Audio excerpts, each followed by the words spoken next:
Renungan harian ini diadaptasi dari buku renungan harian Star Bina Warga GKI.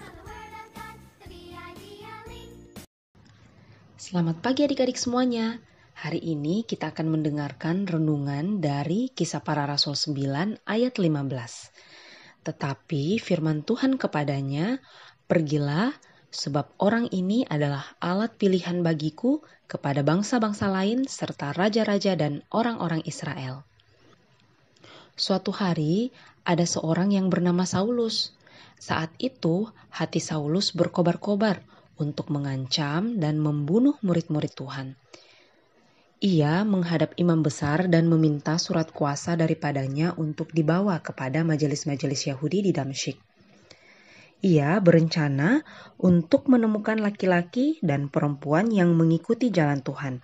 Ia berencana untuk menangkap mereka dan membawa mereka ke Yerusalem. Dalam perjalanannya ke Damsyik, ketika ia sudah dekat kota itu, tiba-tiba cahaya memancar dari langit mengelilingi dia. Ia rebah ke tanah dan kedengaranlah olehnya suatu suara yang berkata kepadanya, "Saulus, Saulus, mengapakah engkau menganiaya aku?"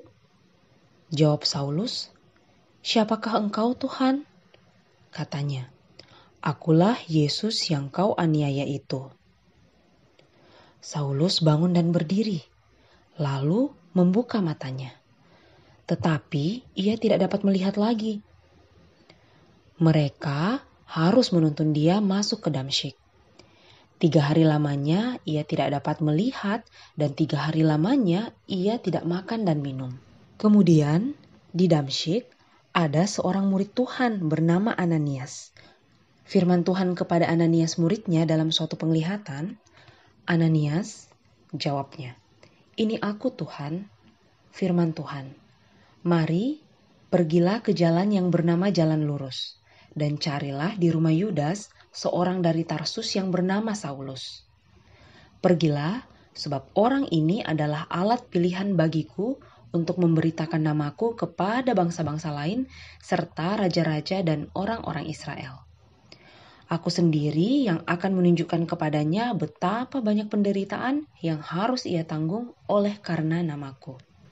Adik-adik, dari kisah Alkitab yang kita dengarkan hari ini adalah salah satu contoh orang yang menjadi alat Tuhan. Seperti Ananias yang mengikuti perintah Tuhan dan menemui Saulus. Walaupun awalnya takut, tetapi Tuhan yang menolong Ananias. Sehingga setelah Ananias berdoa dan menumpangkan tangan ke atas Saulus, ia menjadi sembuh dan dapat melihat kembali. Kemudian Saulus.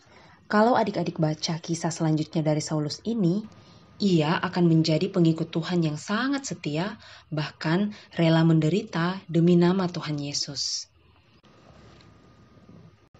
Nah, karena itu, maukah adik-adik juga menjadi alat Tuhan yang dipakai oleh Tuhan untuk kemuliaan namanya? Sekian renungan hari ini. Mari kita sama-sama berdoa.